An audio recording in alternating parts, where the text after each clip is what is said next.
Gandhi tax அப்படிங்கிற படம் release ஆகுது. இன்றைக்கி எல்லோரும் பார்த்துருக்கீங்க. இன்றைக்கி பார்த்துட்டு படத்தை பற்றி உங்களுடைய கருத்துக்களை சொன்னதுக்கும் பாராட்டுகளுக்கும் ரொம்ப நன்றி. படம் நாளைக்கு ரிலீஸ் ஆகுது. ஏஆர் ரஹ்மான் சாரோட மியூசிக்கு. படம் நாங்கள் பார்த்துக்கோம், எங்களுக்கு பிடிச்சிருந்தது, பார்த்த உங்களுக்கும் பிடிச்சது மகிழ்ச்சி. பேசும் படத்தோடு நான் எப்பயுமே அதை ஒப்பிடவே மாட்டேன். ஏன்னா அது ஒரு ரொம்ப கிரேட்டான ஒரு ஃபிலிம். அது இந்த மாதிரி ஒரு படம் நடிக்கிற வாய்ப்பு எனக்கு கொடுத்ததுக்காக நான் கிஷோர் பலேக்கு ரொம்ப நன்றி சொல்லிக்கிறேன். ஜி ஸ்டுடியோஸ்க்கும் சரி.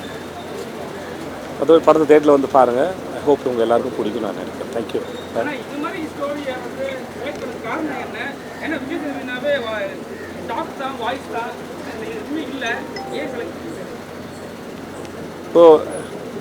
இப்போ வெறும் சைலன்ஸ் ஃபிலிம் அப்படிங்கிறதுக்காக ஒரு படத்தை வித்தியாசமாக இருக்குன்னு ஒரு படத்தை பண்ண முடியாது. படம் அந்த கதை போகிற போக்கும் அது பேசுகிற விஷயமும் எனக்கு பிடிச்சிருந்தது. அது பெரிய ரிஸ்க்கு வேறு. நான் பயந்து தான் கமிட் ஆனேன். ஏன் ரிஸ்க்குன்னா, இப்போ ஏதாவது ஒரு இடத்துல உங்களுக்கு இங்கே பேசலாமே, ஏன் பேசாமல் இருக்காங்க தோணிடக்கூடாதுன்னு ஒரு விஷயம். ஒவ்வொரு காட்சி நடிக்கும்போது அது மேலே ஒரு கவனம் இருந்தது. இன்றைக்கி நீங்கள் பார்க்குற வரைக்கும் அது மேலே பெரிய பயமும் இருந்தது. நீங்களாம் பார்த்துட்டு என்ன சொல்லுவீங்கன்னு. ஏன்னா நடிக்கும்போது அதை பார்த்தா கணக்கு போட்டு தான் பண்ணுறோம். அந்த டிமாண்ட் இல்லாமல் பார்த்துக்கணும், இங்கே பேசியிருக்கலாமே இவங்க அப்படின்னு உங்களுக்கு தோணக்கூடாதுன்னு நினச்சி தான் அதை பார்க்குறோம். நாங்கள் நினச்சது எவ்வளோ தூரம் உங்களுக்கு தொற்றுக்குன்னு ஒரு சந்தேகம் இருக்கும். பட் இருந்தாலும் இது எப்பயாவது ஒரு அமைகிற ஒரு வாய்ப்பு. ஒரு நடிகனை அதை பயன்படுத்திக்கணும்னு தோணும்ல.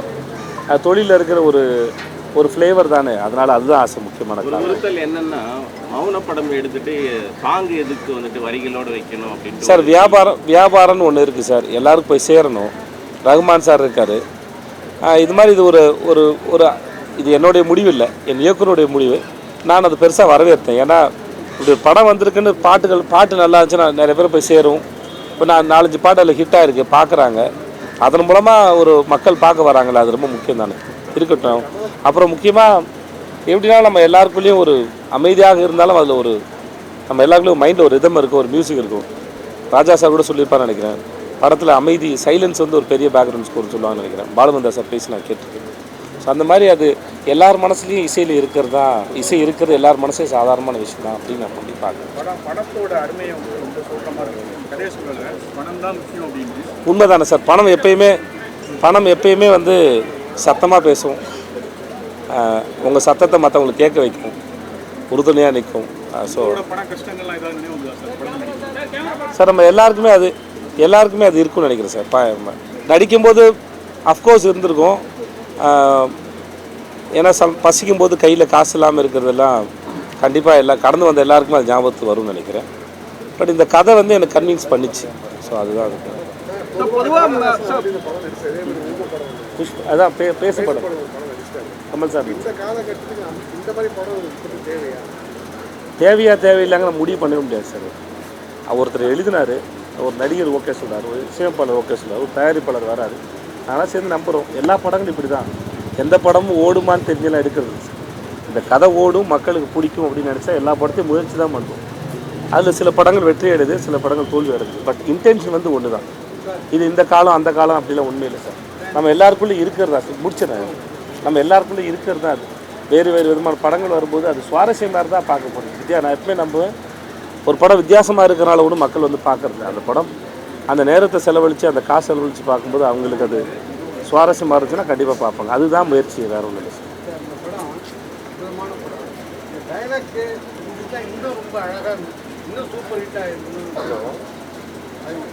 முதல்ல ரொம்ப நன்றி. இல்லை சார், நான் அதை ஃபீல் பண்ணவே இல்லை சார். இல்லை, நான் ஏன்னா அவர் இப்படி தான் கொண்டு வந்தார். அவருக்கு அது மேலே ரொம்ப ஸ்ட்ராங்கான ஒரு நம்பிக்கை இயக்குனருக்கு இருந்தது. நான் முதல்ல என்னையே தேடி வந்தீங்கன்னா கேட்டேன் நான். ஏன்னா அவர் மராட்டி இயக்குனர், அங்கே நிறையா படம் பண்ணியிருக்காரு. அவங்க ஊரில் இல்லாத நடிகர்களா எங்கிறது இங்கே வந்து என்னையே பார்க்கணும் அப்படின்னு ஒரு கேள்வி தான் இருந்தது. அவருக்கு ஏதோ படம் பார்த்தேன், எனக்கு பிடிச்சிட்டு வந்தார். ஸோ அதனால் எனக்கு அந்த வாய்ப்பு வந்து நான் ரொம்ப சந்தோஷப்படுறேன். அப்புறம் இது ஒரு முயற்சி தானே, அது முயற்சி எடுத்து பார்ப்பேன் தோணுச்சு.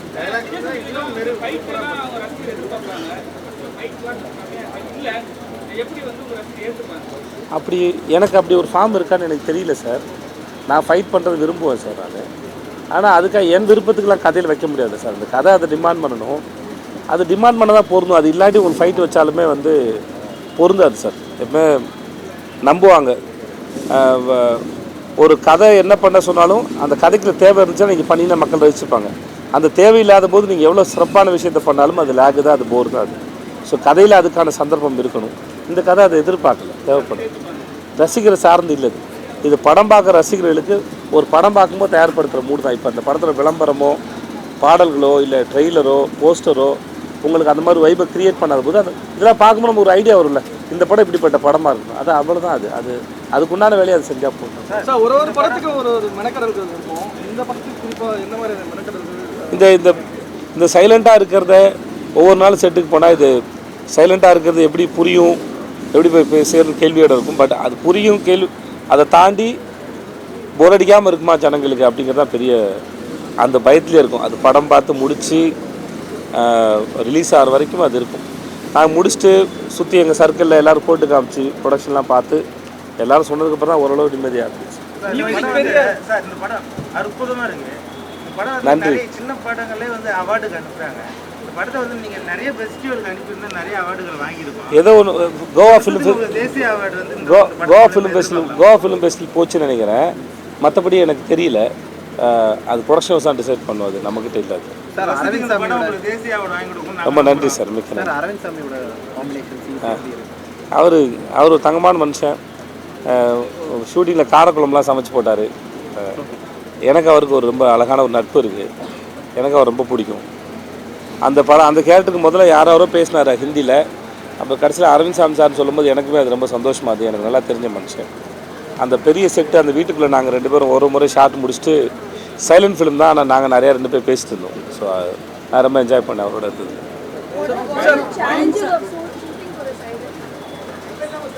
ஜஸ்ட்டு அந்த சீனை கம்யூனிகேட் பண்ணுறது, அதை சக்ஸஸ்ஃபுல்லாக அச்சீவ் பண்ணுறதுங்கிறது ஒரு, ஏன்னா ஒரு வழக்கமாக ஒரு சீன் அடிக்கும்போது எதாவது மிஸ் ஆச்சுன்னா எதாவது டயலாக் போட்டு ஃபில்லப் பண்ணிக்கலாமான்னு தோணும். எதாவது சம்டைம்ஸ் சீனை படிப்போம், படித்து எதாவது மிஸ் ஆகிற மாதிரி இருக்கும், நம்ம எதையாவது பண்ணிக்கலாம். பட் இங்கே டயலாக் போட்டு ஃபில்லப் பண்ண முடியாது. அப்போ அது மிஸ் ஆகுறதுன்னு தெரிஞ்சதுன்னா ஏதாவது ஒரு ஆக்டிவிட்டி, ஏதாவது ஒரு ஆக்ஷனில் ஏதாவது ஒன்று பண்ணணும். ஸோ அதனால் முன்னாடி வார்த்தைகள் தேடுவோம். இந்த முறை வந்து எதாவது ஒரு அசைவுகள் மூலமாக சரி பண்ண முடியுமான்னு பார்க்குறதா. ஆமாம், நாங்கள் செட்டுக்கு போய் ரிஹர்சல் பார்த்துட்டு, ஏன்னா அதுக்கு நாங்கள் ரிஹர்சல் பார்க்கல, செட்டில் போய் ரிஹர்சல்லாம் பார்த்து முடிச்சு தான் போவோம். ஏன்னா அது முதல்ல எங்கள் எல்லாருக்கும் சரின்னு படணும். எனக்கு டைரக்டருக்கு நடிகர்களுக்கெல்லாம் சரின்னு படணும். சார் இது ஒன்றும் இல்லை சார், இந்த ஃபைட் சீக்வன்ஸில் ஃப்ராக்சர் ஆகிடுச்சு சார். ஒரு 8 வாரத்துக்கு சுற்றி வைக்க சொன்னாங்க சார், வேறு ஒன்றும் இல்லை சார். இது இந்த பத்தான ஒரு படம் நடிச்சிட்ருக்கேன் சார். ஸோ பாலாஜி தந்தன் படம். இல்லை சார், இல்லை சார், ஏன்னா மைம் இல்லை சார். இது மைம் இல்லைன்னு நான் நினைக்கிறேன். மைம் இல்லை, அது பேசுறதுக்கான தேவை இல்லாமல் இருக்கணும். இல்லை அப்படி தான் பார்க்குறேன் நான்.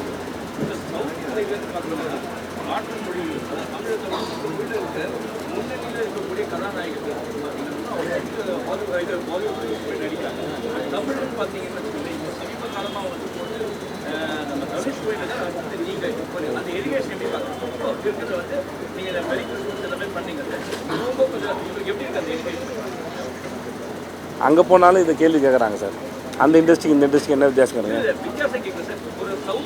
சார். வேறு நமக்கு தெரியாத மொழி இருக்கிற ஊருக்கு போய் வேலை செய்யும்போது சார், நம்ம அதை படித்து புரிஞ்சுக்கிட்டு அந்த கல்ச்சரை புரிஞ்சு பெர்ஃபார்ம் பண்ணுறது ஒரு இன்னும் நம்ம கம்ஃபர்ட் ஜோன் உடைக்கிறோம்ல சார். அது நமக்கான ஃப்ரீடம் சார். நம்மளோட பயத்தெல்லாம் உடைக்கிறோம், கம்ஃபர்ட் ஜோன் உடைக்கிறோம், புதிய இடத்துக்கு போகிறோம், புதிய மனிதர்களை பார்க்குறோம், புதிய மொழியை கேட்குறோம், அந்த பாடல்கள் கேட்குறோம், அதை புரிஞ்சுக்க முயற்சி பண்ணுறோம். இது வந்து நமக்குள்ளே ஏற்பட்ட ஒரு பெரிய ஒரு எக்ஸைட்மெண்ட் சார். அவ்வளோதான் சார், நான் அப்படி தான் பார்க்குறேன். அது ஒரு, நான் எந்த உலகத்தில் எந்த மொழியில் நடித்தாலும் எல்லா இடத்துலையும் கதை தான் சொல்கிறோம். அந்த கதை ஏதோ ஒரு எமோஷன் இருக்குது. அது ஏதோ ஒரு வகையில், அது காதலோ இல்லை அம்மா அப்பாவோ இல்லை நண்பர்களோ இல்லை நாடை பற்றியோ இல்லை குழந்தைய பற்றியோ ஏதோ ஒரு எமோஷன்ஸ் தான் பேசுகிறோம். கதைகள் மட்டும் தான் சொல்லிட்டு இருக்கோம். அது வேறு ஒரு மொழிகளோடைய முகங்களோட சொல்லிக்கிட்டு இருக்க மொழியை, மற்றபடி அனுபவம் ஒன்று தான் சீனை அப்ரோச் பண்ணுறது. நமக்கு கம்ஃபர்ட்டை உடைக்கும் போது நமக்குள்ள ஒரு பெரிய சுதந்திரம் ஒன்று கிடைக்குதுன்னு நான் நினைக்கிறேன். ஒரு பயம் விலகுதுன்னு நான் நம்புறேன். இந்த படத்துக்கான ப்ரமோஷன் சார்ஜ் அதிகமாக எனக்கு அதான் தெரியல. இந்த படம் இப்போ இந்த ஷோ போட்ட வரைக்கும் எனக்கு தெரியாது. கடைசி படத்தில் வந்தேன். யார் என்ன செகண்ட் இது புரியல. டபுள் ஹீரோ சப்ஜெக்ட் பண்ண மாட்டேன். அப்போ டைரக்டர் என்ன ஏமாத்துக்கா சார்? நான் தான் ஹீரோன்னு சொல்லி கூட்டு போனார் சார். எனக்கு தெரியாது சார். அது சார் லாங்குவேஜ் ஹிந்தி தெரியாத ஒரு லாங்குவேஜ் தான். அந்த டெக்னீஷியன் கூட ஒர்க் பண்ணும்போது எனக்கு இல்லை, நான் துபாயில் இருந்தேன். இது பழைய கேள்வி நினைக்கிறேன். துபாயில் இருந்தாலும் ஹிந்தி எனக்கு பேச தெரியும். ஏற்கனவே மேரி கிறிஸ்மஸ் அப்போல்லாம் வந்தபோது கேட்டேங்கல்ல. நான் துபாயில் ஒரு 3 வருஷம் இருந்தேன் இல்லையா, எனக்கு அதனால் கொஞ்சம் சுலபமாக இருந்தது.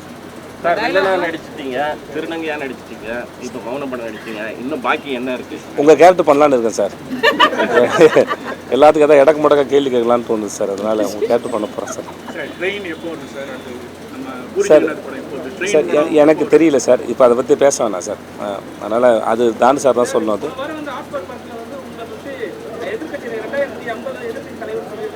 எதில் சார் அப்படி சொல்லிடுறாங்க சார். இப்போ இந்த கேள்வி என்னதுன்னா மெல்ல டைவர்ட் பண்ணி வேற எங்கேயோ போகுது சார். நம்ம இதோட முடிச்சுக்கலாம் சார். அவர்களுக்கு ஏதோ ஒரு ஆசை இருப்பேன் இருந்துட்டு போட்டு சார். ஏதோ நினச்சி வச்சுருக்காங்க சார். நமக்கு அதெல்லாம் சம்மந்தம் இல்லை சார். என்ன சார்? சார் எப்போ கூப்பிட்டா நான் போவேன் சார். அவங்க கூப்பிடணும் சார்.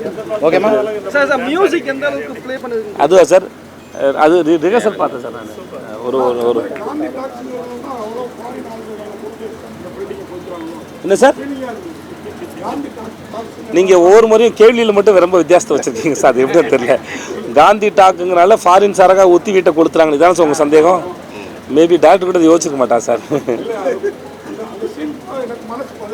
இது